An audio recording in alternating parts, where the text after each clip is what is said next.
구약성경 시편 91편 1절에서 3절까지 말씀입니다.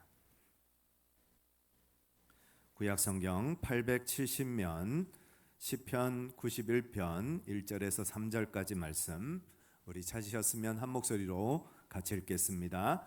지존자의 은밀한 곳에 거주하며 전능자의 그늘 아래에 사는 자여, 나는 여호와를 향하여 말하기를 그는 나의 피난처요 나의 요새요 내가 의뢰하는 하나님이라 하리니, 이는 그가 너를 새 사냥꾼의 올무에서와 심한 전염병에서 건지실 것이미로다. 아멘. 존 비비어 목사님이 쓴 순종이라는 책이 있습니다. 이 책에 보면 이 비비어 목사님이 어렸을 때 경험했던 이야기가 나옵니다. 누나가 열이 나거나 기침을 하거나 구토를 하거나 그런 증상이 하나도 없었습니다. 겉으로 멀쩡했습니다. 그런데 이상하게 병원을 자주 다니더랍니다. 그러던 어느 날 어머니가 너희 누나가 많이 아프다 하시더래요. 그래서 그때부터 누나가 아프구나를 알았답니다. 얼마 후에 알게 된 것이 누나가 몸속에 암을 가지고 있더라는 것이었습니다. 그리고 소년 비비어가 초등학교 1학년이 되던 어느 날 누나가 세상을 떠났습니다. 그때 알았습니다. 겉으로 멀쩡해 보인다고 해서 멀쩡한 것이 아니구나, 다 건강한 것이 아니구나라는 것을요. 이것은 영적인 건강에도 마찬가지일 것입니다. 우리가 겉으로는 멀쩡해 보이지만 우리 속은 어쩌면 그렇지 않은 경우들이 있을 수 있다는 겁니다. 누가복음 14장에 보면 어떤 사람이 큰 잔치를 베풉니다. 그리고 손님들을 초대했습니다. 그런데 시간이 되었는데도 손님들이 오지를 않습니다. 그래서 종을 보내서 왜 오지 않는지를 알아보게 했습니다. 그랬더니 각자 이유가 있어서 못 온다는 거예요. 그래서 첫 번째 사람은 왜 못 오시는가를 물었더니 밭을 새로 샀는데 그 밭에 나가봐야 돼서 그래서 잔치에 참여할 수가 없습니다 라고 대답을 했습니다. 여러분, 밭을 사는 것이 죄입니까? 그리고 그 밭에 나가서 일하는 것이 죄일까요? 아니죠. 재물과 물질을 위해서 열심히 일하고 열심히 수고하는 것, 그것은 잘못된 것이 아닙니다. 그러나 그 재물과 물질 때문에 하나님의 뜻에 불순종하는 것은 죄라는 겁니다. 두 번째, 또 한 사람은 소 5겨리를 샀으니 시험하러 가야 된다고, 그래서 잔치에 참여할 수 없다라고 대답을 했습니다. 우리가 직장 생활하고 사업하는 것이 죄일까요? 아니죠. 당연히 우리가 열심히 직장 생활하고 또 사업도 하고 일도 해야 또 삶을 지탱해 갈 수 있고 살아갈 수 있으니까 직장을 또 사업을 열심히 하는 것이 어쩌면 당연한 겁니다. 그런데 그 직장과 사업 때문에 하나님께 불순종하게 된다면 그것 또한 죄가 된다는 것입니다. 세 번째, 사람을 찾아갔더니 장가들어서 갈 수 없다라고 얘기를 합니다. 여러분, 결혼이 죄일까요? 사랑하는 배우자와 사랑하는 자녀들을 위해서 열심히 노력하고 또 섬기는 것이 죄일까요? 절대 아니죠. 그러나 사랑하는 배우자와 사랑하는 자녀들 때문에 하나님께 불순종하는 삶을 살면 그것 또한 죄가 된다는 것입니다. 마태복음 24장 37절부터 39절까지 말씀입니다. 우리 같이 한번 읽어보시겠습니다. 노아의 때와 같이 인자의 임함도 그러하리라. 홍수전에 노아가 방주에 들어가던 날까지 사람들이 먹고 마시고 장가들고 시집가고 있으면서 홍수가 나서 그들을 다 멸하기까지 깨닫지 못하였으니 인자의 임함도 이러 같으리라. 노아의 때 사람들이 먹고 마시고 장가들고 시집갔습니다. 여러분, 먹고 마시고 장가들고 시집가는 것이 죄일까요? 아니죠.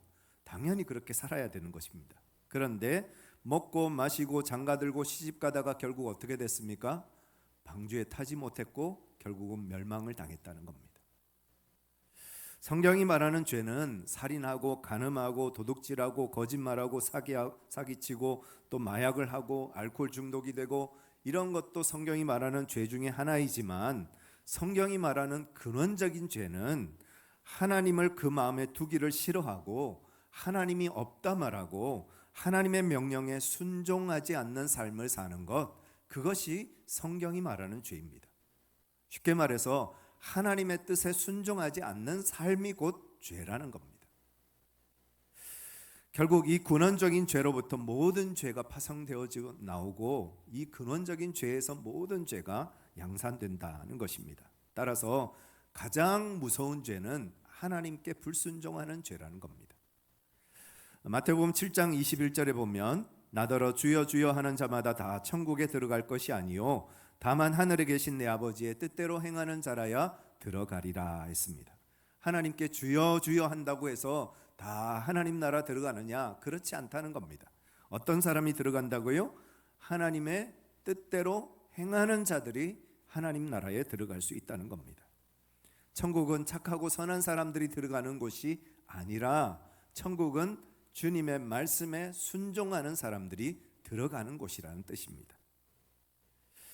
마태복음 7장 23절에 이런 말씀이 있습니다. 같이 한번 읽겠습니다. 그때 내가 그들에게 밝히 말하되 내가 너희를 도무지 알지 못하니 불법을 행하는 자들아 내게서 떠나가라 하리라. 여기서 불법이라는 단어는 헬라어로 아노미아라는 단어입니다. 법을 어기는 상태 혹은 법이 없는 상태, 이런 뜻을 가지고 있습니다. 우리가 하나님의 법대로 살지 않으면 겉으로는 아무리 멀쩡해 보이는 것처럼 보여도 우리 안에 영적인 암세포가 자라고 있는 것입니다. 그렇다면 우리가 어떻게 해야 이 영적인 암에서 벗어나 하나님의 뜻대로 살 수 있느냐? 또 어떻게 하면 하나님께 순종하는 삶을 살 수 있느냐? 그리고 우리가 순종하는 삶을 살 때 하나님께서 우리에게 어떤 복을 허락해 주시는가를 이번 한 달 함께 말씀을 통해서 살펴보기를 원합니다.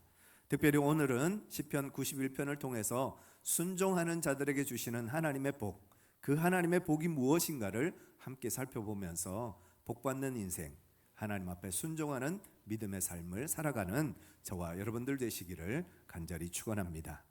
첫 번째로 우리에게 주시는 말씀은 순종하는 자에게 주시는 하나님의 복, 첫 번째는 하나님이 함께 하시는 복입니다. 우리 1절 다시 한번 읽겠습니다.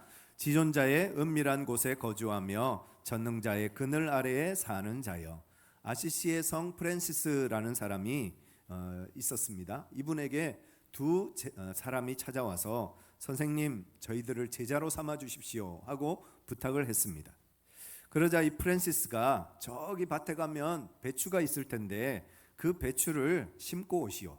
그러면 내가 당신들을 제자로 받아주겠소. 단 배추를 심을 때 뿌리가 하늘을 보게 심고 오시오 하고 명령을 내렸습니다. 그래서 이 두 제자가 밭으로 갔습니다. 갔더니 진짜 배추가 있는 거예요. 그래서 그 배추를 하나하나 이제 땅에 심습니다. 한 사람은 이렇게 생각합니다. 저분이 정신이 좀 이상한 것 아닌가? 왜 배추를 거꾸로 땅에다 심으라고 하지? 배추는 뿌리부터 땅에 심어야 되는 게 맞는데 어떻게 뿌리를 하늘로 보게 심으라고 하시지? 아마 나를 시험하는 건지도 몰라 해서 이 사람은 뿌리가 땅으로 가도록 그렇게 정상적으로 배추를 심었다고 합니다. 두 번째 사람은 선생님이 왜 이런 말씀을 하셨을까?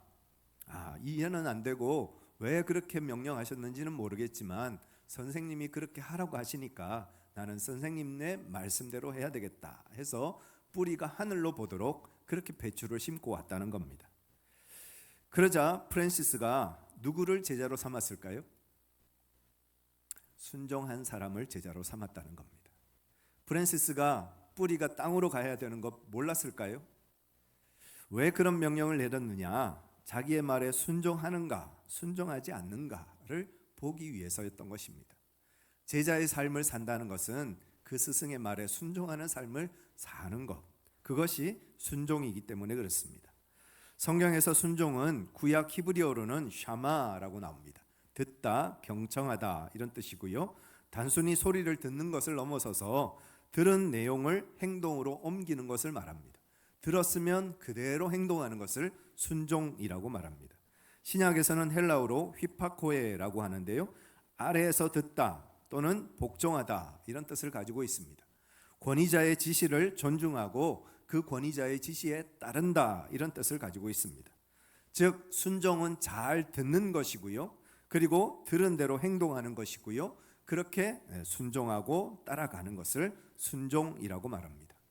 하나님이 아브라함에게 모리아 산으로 가서 내 아들 이삭을 번제로 드리라라고 명령하셨습니다. 어떻게 그럴 수가 있습니까? 게다가 이 이삭은 100세에 얻은 아들입니다. 얼마나 소중하고 귀한 아들입니까? 그런데 하나님은 그 아들을 하나님 앞에 번제로 태워서, 아들을 불에 태워서 하나님 앞에 올려드리라는 거예요. 번제를 드리려면 배를 가르고 안에 있는 내장을 다 끄집어내고 그 시신을 불에 태워서 하나님 앞에 올려드리는 그런 제사가 번제입니다. 그런데 그 아버지가 아들을 그 배를 가르고 내장을 꺼내고 그 아이를 불에 태워서 어떻게 죽일 수 있습니까? 그 말에 도저히 순종할 수 없는 그런 말씀이죠. 그런데 하나님이 그런 요구를 아브라함에게 하셨습니다. 그 요구에 아브라함은 믿음으로 순종합니다. 하나님께서 무슨 계획이 있으시겠지. 하나님께서 어쩌면 우리 이삭이 죽게 하실지라도 다시 살리시겠지 하는 믿음을 가지고 아브라함은 순종하였고, 결국은 하나님께서 아브라함의 믿음을 테스트하시는 그런 시간이었음을 깨닫게 하시고 여호와 이레의 은혜를 허락해 주시는 것을 경험하는 시간이 되었습니다. 하나님이 우리에게 순종을 요구하실 때가 있습니다. 그 순종을 요구하실 때 우리가 믿음으로 주님의 뜻을 따르면 하나님은 우리를 더 좋은 길로, 더 복된 길로, 더 아름다운 길로 인도해 가시는 주님이십니다. 그 하나님의 명령에 순종할 때 하나님은 우리에게 어떤 은혜를 주시는가? 오늘 1절을 다시 한번 보시면요, 지존자의 은밀한 곳에 거주하며 전능자의 그늘 아래 사는 자여 했습니다. 지존자는 가장 높은 분을 말하고요, 전능자는 모든 능력을 가지신 분을 말합니다. 우리가 순종할 때 가장 높은 분, 전능하신 분이 우리를 보호하시고 우리를 지켜주신다는 것입니다. 하나님의 보호하심과 지켜주심을 경험하기 위해서 우리가 해야 할 것은 무엇이냐? 하나님 앞에 순종하는 삶을 사는 것입니다. 우리가 순종할 때 하나님이 우리를 보호하시고 우리를 지켜주십니다. 요한복음 14장 23절 말씀입니다. 같이 한번 읽겠습니다. 예수께서 대답하여 가라사대 사람이 나를 사랑하면 내 말을 지키리니 내 아버지께서 저를 사랑하실 것이요 우리가 저에게 와서 거처를 저와 함께 하리라. 우리가 하나님의 말씀을 듣고 순종하면 하나님이 우리를 사랑하시고 우리와 함께 거처를 함께 하시겠다라고 약속하고 계십니다. 마태복음 21장에 보면 어떤 사람이 두 아들에게 명령을 합니다. 첫 번째 아들에게 오늘 포도원에 가서 일을 좀 하지 않겠니? 하고 얘기를 했더니 네 아버지, 그렇게 대답을 하고는 가지 않습니다. 순종하지 않습니다. 두 번째 아들에게 동일하게 너도 오늘 포도원에 가서 일하지 않겠니? 라고 제안을 했더니 싫어요, 저는 안 가겠습니다 라고 대답하더니 나중에 후회를 하고는 뉘우쳐서 포도원에 가서 일을 합니다. 그 이야기를 하시면서 예수님 물으십니다. 그들 중에 누가 아버지의 뜻대로 행하였느냐? 당연히 둘째 아들이죠.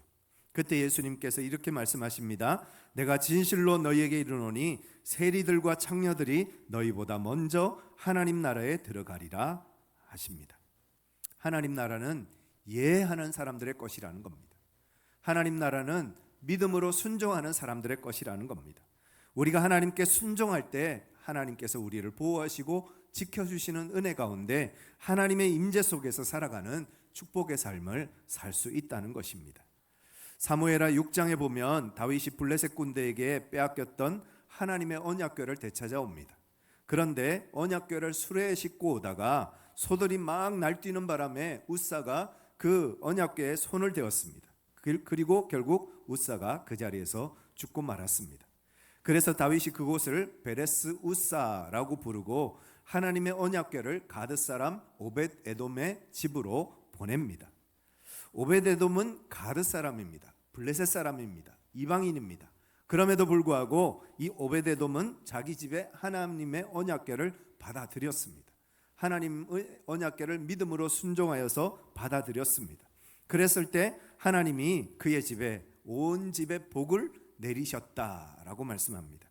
다윗은 두려워서 멀리했던 그 하나님의 언약궤를 오벳 에돔은 자신의 집으로 모셔드렸고, 그래서 하나님의 복이 그 삶 속에 충만하게 임하는 것을 경험하게 되었다라는 겁니다.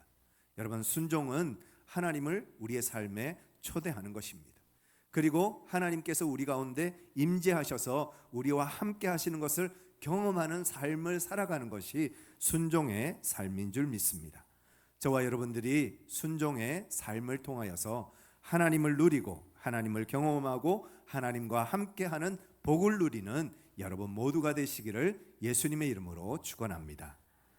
두 번째로 순종하는 자에게 주시는 복은 하나님을 의지하는 복입니다. 2절 같이 한번 읽겠습니다.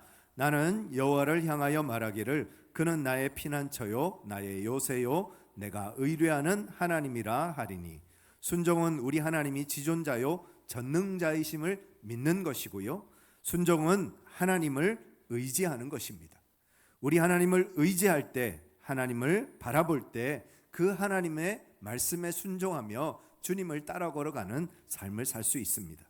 내 힘과 내 능력을 가지고 하나님 따라가겠습니다, 이것이 순종이 아니고요, 전능하신 하나님을 의지할 때 하나님이 우리에게 힘과 능력을 더해 주시는 것을 경험하는 삶을 사는 것이 순종이라는 것입니다. 하나님이 내 뒤를 따라오게 만드는 것은 불법입니다. 하나님, 내 뒤 따라오세요, 내가 원하는 대로 나를 도와주세요 라고 기도하는 것은 불법입니다. 순종은 내가 하나님 뒤를 따르겠습니다, 하나님의 명령에 순종하겠습니다, 하나님이 원하시는 대로 살겠습니다 라고 고백하는 것이 순종입니다. 내가 하나님보다 앞서가서 주인 노릇하는 것은 불법입니다. 하나님이 우리 앞에 먼저 가시고 우리는 하나님의 뒤를 따라 걸어가는 것이 순종의 삶입니다. 우리가 지존자 전능자이신 하나님을 믿고 의지하면 하나님이 우리보다 먼저 앞서가시고 우리의 피난처요 우리의 요새가 되시는 그 하나님의 보호하심과 하나님의 지켜주심을 경험하는 삶을 살게 된다는 것입니다. 나의 피난처 예수 의지해요, 나의 피난처 예수 의지해요, 나의 가는 길에 거센 바람 몰아쳐와도 나의 피난처 예수 의지해요.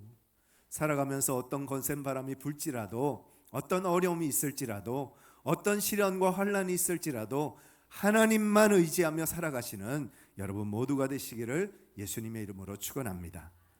어느 등반가가 높은 절벽을 오르다가 발을 헛디뎌서 절벽 아래로 떨어졌습니다. 다행히 본능적으로 튼튼한 밧줄을 붙잡아서 간신히 매달릴 수 있었다고 합니다. 그런데 캄캄한 밤이었고 너무 칠흑 같은 어두움이어서 아래에 뭐가 있는지 아무것도 보이지 않았습니다. 그런 두려움에 떨면서 하나님 앞에 간절하게 이렇게 기도했다고 합니다. 하나님, 제발 저를 살려주세요. 당신을 믿습니다. 어떻게 해야 할까요? 하나님, 저를 도와주세요 하고 하나님 앞에 간절히 기도했습니다. 그때 마음의 음성으로 하나님께서 이렇게 말씀하시더랍니다. 밧줄을 놓아라. 그러나 등반가는 밧줄을 놓을 수가 없잖아요. 하나님, 이 밧줄을 놓으면 제가 낭떠러지로 떨어져서 죽을 텐데 어떻게 밧줄을 놓으라고 하십니까? 그것 말고요, 다른 방법 없나요? 하나님, 다른 길을 가르쳐 주세요 하고 하나님 앞에 다시 기도했습니다. 그러나 더 이상 응답은 들리지 않더랍니다. 그래서 이 등반가는 밧줄을 붙잡은 채 밤새 밧줄에 매달려 그렇게 버티고 또 버티면서 밤을 지샜습니다. 그 다음 날 구조대가 그를 발견했을 때는 그는 얼어붙은 채로 밧줄에 매달려 숨진 상태였습니다. 그런데 놀라운 것은 그의 발과 땅바닥은 1m밖에 안 됐다는 거예요. 조금만 그냥 펄쩍 뛰어내리기만 해도 얼마든지 살 수 있는데 하나님을 믿지 못하고 신뢰하지 못해서 결국 그 밤 내내 그 밧줄에 매달려서 오들오들 떨다가 결국은 죽음의 길을 갔다는 것입니다. 우리가 순종하면 우리의 의지를 발동해서 우리가 뭔가를 해야 된다 생각할 때가 많습니다. 그래서 사실은 순종하는 것이 참 어렵습니다. 여러분, 순종은 내 힘으로 하는 것이 아닙니다. 내 의지로 하는 것이 아닙니다. 순종은 내 의지를 들여서 하나님 앞에 순종하는 것이 아니라 하나님을 의지하는 것이 순종입니다. 우리가 하나님을 의지할 때 하나님께서 우리에게 능력을 주셔서 하나님께 순종하는 삶을 살게 하시고 하나님의 뜻을 이루는 삶을 살게 하신다는 것입니다. 내 능력으로, 내 힘으로, 내 생각으로, 내 의지로 하나님께 순종하려 하지 마시고 하나님께 의지하시는 여러분 되시기를 간절히 축원합니다. 그럴 때 그 하나님의 능력이 여러분의 능력이 되고 하나님의 은혜가 여러분의 것이 될 줄 믿습니다. 스가랴 4장 6절 말씀입니다. 같이 한번 읽겠습니다. 만군의 여호와께서 말씀하시되 이는 힘으로 되지 아니하며 능력으로 되지 아니하고 오직 나의 영으로 되느니라. 우리의 힘으로, 우리의 능력으로 되는 것이 아니라 여호와의 영, 하나님의 영으로 되는 것이다 라고 말씀하십니다. 요한복음 1장 12절 13절입니다. 같이 읽겠습니다. 영접하는 자 곧 그 이름을 믿는 자들에게는 하나님의 자녀가 되는 권세를 주셨으니 이는 혈통으로나 육정으로나 사람의 뜻으로 나지 아니하고 오직 하나님께로부터 난 자들이니라. 하나님이 주시는 힘으로, 하나님이 주시는 능력으로 하나님께 순종하는 삶을 사는 것, 그것이 바로 하나님을 의지하는 삶이라는 것입니다. 어떤 여자분이 자살을 생각하면서 이제 생명을 마감할 때를 기다리면서 그렇게 시간을 보내고 있었습니다. 그러다가 이제 생을 마지막 끝내기 전에 마지막 한 가지는 해봐야 되겠다 해서 성경을 펼쳐서 아무데나 손가락을 이렇게 대어가지고 읽을 그 구절을 읽고 그 구절을 이제 읽고 나서 마지막으로 나는 생명을 끝내야 되겠다라고 작정을 하고 성경책을 펼쳐서 손가락을 짚었다고 합니다. 그런데 마침 신명기 30장 19절 20절 말씀이 나왔습니다. 같이 한번 읽어보실까요? 내가 오늘 하늘과 땅을 불러 너희에게 증거를 삼노라. 내가 생명과 사망과 복과 저주를 내 앞에 두었은즉 너와 내 자손이 살기 위하여 생명을 택하고 내 하나님 여호와를 사랑하고 그의 말씀을 청종하며 또 그를 의지하라. 여러분, 우리가 성경책 펼쳐서 손으로 짚어서 그 말씀을 읽는 것이 잘한 일입니까? 잘못된 일입니까? 잘못된 일이죠. 그렇게 하면 안 됩니다. 그런데 그럼에도 불구하고 그 여인이 그 마지막 순간에 그렇게 성경을 펼쳐서 읽었고 그 성경 때문에, 그 말씀 때문에 충격을 받아서 하나님은 내가 죽기를 원하시는 하나님이 아니라 내가 살기를 원하시는구나, 내가 생명을 택하기를 원하시는구나, 그것을 깨달음으로 다시 살기로 결단하고 삶의 길을 걸어갔다는 것입니다. 우리는 아무리 절망적인 상황일지라도 하나님의 말씀을 선택해야 합니다.